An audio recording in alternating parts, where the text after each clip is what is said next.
Ana Serhat'ta Əmici, hər vaxtınız xeyir olsun. Demək istədim qısa sizə bir bu Ramiz Ruslar vadisi əməliyyatının metastazı ilə bağlı danışım. Demək dostlar, məsələ belədir. Bu tək Azərbaycan yəni mediasında olan bir əməliyyat deyil. Yəni mən Barvinenko'nun kanalında da bunun haqqında danışmışam. Yəni Mehdiyevin araşdırılması 2005-2006 hardasa bu illərdən başlayıb. Yəni konkret fayllar toplanıb, hər şey toplanıb, dosyesi toplanıb. Və indi gördüyünüz kimi 14 oktyabrda mənim üçün o gün bayramdır.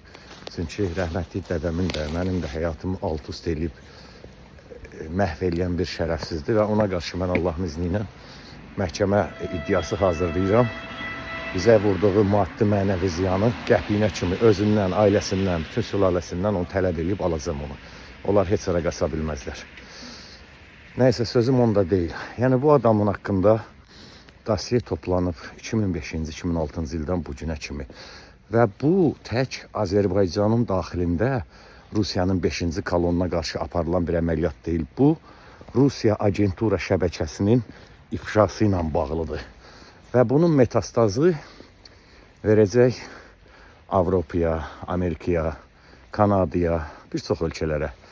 O da nəyə görə verəcək, sizə izah edeyim.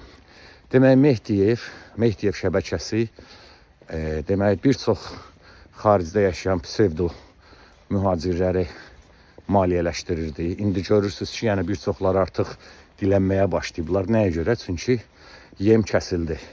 Yəni Ramizin özünün siyasi mühacirləri var idi, sonra başqalarının siyasi mühacirləri var idi.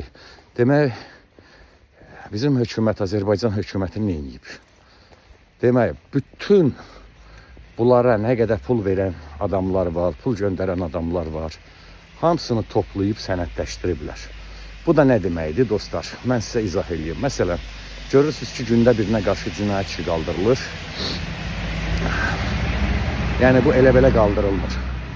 Demək, hər hansısa bir dövlət çevrilişi ilə bağlı olsun, kütləvi ixtişaşlara bağlı olsun, bununla bağlı bu adamların heç birini Azərbaycana həyatı boyu verə bilməzlər, verməzlər. Hətta verə bilsələr belə verməzlər. Çünki bunlara lazımdır ki, bunların bir çoxları dvaynoy agentdir da, yəni adlarına qədər deyə bilərəm. Sadəcə indi demək istəmirəm. İstintaqa araşdırmaya mane olmaq istəmirəm. Demək, bunlar həm müxtəlif Avropanın, Rusiyanın, İranın xüsusi xidmət orqanlarından müxtəlif qeyri-hökumət təşkilatları vasitəsilə maliyyələşdiriblər və eyni zamanda bunlar demək Azərbaycandan aldıqları ki pullar var. Yəni Mehdiyevdən də, konkret olaraq Mehdiyev və onun çətəsindən. Bunların hamısı sənədləşdirilib. Yəni bundan heç cür imtina eləyə bilməzlər də, yəni dosye var. Və bu küllü miqdarda məbləğdən gedir söhbət. Bu məbləğin Avropanın, Amerikanın da bu yaşadıkları ölkənin rəsmi dairələri, hüquq mühafizə orqanları biləndən sonra dəli olublar. Yəni bu adamlar qudurmuş daniyə dönüblər. Yəni bax bu İsveçrədə məsələn bir qəpik belə vergidən yayındırsan, gizlətsən, bu adam öldürməkdən də ağır cinayət hesab olunur. Nəyi bağışlasalar da heç kimə onu bağışlamazlar. Demək bunlar gör nə ediblər? Hökumətdən yardım alıblar, yaşadıkları ölkədə yardım alıblar və eyni zamanda Mehdiyevdən də küllü miqdarda pullar alıblar. İndi vəziyyət çox gərgindir. Günlərin bir günü biz 2020-ci il sentyabrın 27-si yadınıza gəlir. Oyananda, səhər tezdən oyananda gördük ki, bütün cəbhə boyu əks hücum əmri verilib və 44 gözəl günümüz başladı da 2020-ci il. Allah Teala şəhidlərimizə rəhmət eləsin, qazilərimizə, ordumuza can sağlığı versin və günlərin bir gündə oyanıb görəcək ki, çox böyük həngəmələr baş verib. Nələr baş verdiyin, yəqin ki, bəziləriniz anlayacaqsınız, biləcəksiniz. O məsələnin qoyuluşu dostlar belədir, bu qədər sadədir. Yəni, dürüst olmaq, 5'də alacağın, 3'də verməyəcəyin olmaq çox gözəl, böyük xoşbəxtçilikdir. Və şəxsən mənim heç belə kontrabasma da deyil. Nəyə görə? Allah'a min şükürlər olsun. Nə bir qəpik heç kimdən almışam, nə heç kimin gözünün qabağında gözü kölgəli deyiləm, nə utanılası, nə çəkinilası bir işim yoxdur və bir dənə də şərəfsizi yoxdur ki, Azərbaycan ictimai siyasi sektorunda durub mənə böhtandan başqa bir dənə konkret fakt desin. Yəni deyər, alt paltarını çıxardıb onun boynuna qalstuk eləyərəm. Yəni əlində varsa. Amma bunların hamısını mən gözəl tanıyıram. Kimin əli kimin zibindədir, kim nə edir, kim nə qayırır. Düzdür, çətindir. Rahat belə yaşamaq düz bəzən çətin olur. Çünki İsveçrə olduqca bahalı ölkədə dostlar. Yəni dönər ekvivalenti ilə deyim ki, biləsiz, hardasa Azərbaycan pulu ilə elə oturub bir dənə dönər yesən 30 manata yaxın eləyir pulu. Yəni də şəhərdə tələsik bir yerdə yemək istərsən. Hələ ucuzun deyil. Bir qonağın gəldi, restorana apardın. Yəni bu vaxt şey dəhşətdir. Amma o bəzən olur ki, elə vaxt olur ki, dostlarla zarafat edirəm. Deyirəm cibində qəhvi varsa pulla gör, biz ortasından güllə ilə beş yatın. Amma insanın vicdanı rahat olanda bundan böyük xoşbəxtçiliyi yoxdur. Belə də Allaha çox şükürlər olsun. Yəni normal yaşayıram. Heç nədən. Yəni deyim ki, ay nə bilim, borcum, xərcim, nə bilim nəyim, belə filanım yoxdur. Orta səviyyədə yaşayıram. İndi Allaha çox şükürlər olsun. Şirkətimiz işə salmışam da, bundan sonra mən istəmirəm hər hansısa bir ictimai, siyasi, qeyri-hökumət təşkilatı, beynəlxalq təşkilatlarda, yəni qəpik quruşa görə işləyib baş ağrısın falan olsun. 50 il başqaları üçün yaşadım. Bundan sonra 50 il özüm üçün yaşayacağım. Sonra bir 20 ildə rəsm zat çəkib belə də təqaüdçü kimi hardasa Siciliyada zatda o vaxta kimi Allahın izni ilə bir evdən zatdan alıb orada tikib özüm üçün qəşəng üzüm əkib, şərab istehsal eləyib, at, it, ferma belə planlarım var da, oturub memoarları yazmaq, kitablar yazmaq. Amma indi baxıram bu baş verənlərə, bilirsiniz dostlar, artıq dayadın demirəm da, fars dilində künə, ağla qara bilinir ki, kimdir. Belə işlər dostlar. Qarşıda bizi çox maraqlı proseslər gözləyir. Yəni, özünüz də bunun şahid olacaqsınız.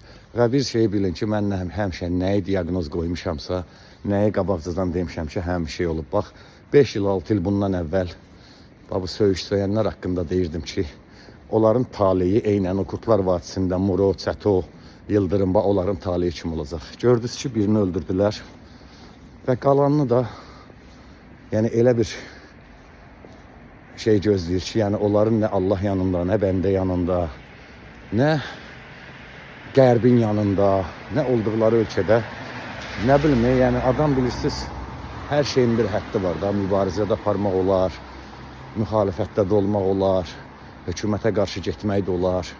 Amma ki, qırmızı xəttləri keçib, hər çatan, hər təklif olunan pula əl açmaq, nə bilim, bu nəyə lazımdır, mən bilmirəm. Bir şey ki, o pulu sən alıb, rahat o pulu xərcləyə bilməyəcəksən, gecə gündüz həyəcan keçirdəcəksən ki, ay birdən olmadı belə, oldu elə. Bu nəyə lazımdır da o? Yəni, insana xoşbəxt olmaq üçün çox böyük şey lazımdır. Şəxsən mənim fəlsəfəm belədir. Mən 10 ildir İsveçrədə yaşayıram, maşınım yoxdur da, almamışam maşın. Çünki ehtiyacım yoxdur. Hal-hazırda, indi bəlkə bundan sonra Allahın izni ilə ehtiyacım oldu. Çünki başqa şəhərlərdə nümayəndəliyimi yaradıram da şirkətimin. Amma fikirləşmişəm ki, Berin şəhərində evdən otururam avtobusa, tramvaya, gəlirəm olduğum yerdə düşürəm, düşən kimi qaçıb gedirəm görüşümə, işimə, dərsimə, nə bilim, başqa işlərimin dalıcan. Maşınla olsam, evdə stayanka etsin, 120 frank ödəməliyəm. Şəhərə gəldim, parking axtarmalıyam, ona 15, 20, 30 frank ödəməliyəm. Bu da 50-60 manat eləyir da. Neçəmiş yoxun almaq olar, ya birmiş yox, indi bilmirəm neçədir. Bax, bu adamlar bir dənə qotur maşına görə, ki, nə var forslasınlar. Nə bilim, bir dənə hardasa gedib bir foto çəkdirib, nə bilim, kimisə söymək, onunla pul qazanmaq, nə bilim, dostlar, mənə çatmır da belə şeylər. Nəysə, dostlar, dediyim odur ki, özünüzdən müğayyət olun. Çox maraqlı hadisələr gəlir qabaqda. Yəni, özünüz də görürsünüz ki, artıq şəxsiyyətçilər başlayıblar indi şəxsiyyət eləməyə, pul dilənməyə. Və bu günə kimi görmüşsünüz ki, mən YouTube kanalımda heç bir yerdə bir qəpik heç kimdən pul istəməmişəm, yığmamışam, yardım istəməmişəm. Yardım kampaniyası bir neçə dəfə keçirtmişəm. Bax, o Taxtagöt qiyasa görə keçirtmişəm. Eldəniz Quliyevə görə, kinodramaturq, ona görə eləmişəm onun zərməsi olanda. Yəni onlar da çox sağ olsunlar, belə dırnaqarası çox sağ olsunlar da yaxşılığın cavabını çox yaxşı veriblər. Belə işlər, yəni hər şeyi buraxıram onların öz vicdanına. Özünüzdən müğayət olun, Allah Azərbaycanımızı qorusun, gecəniz xeyrə qalsın.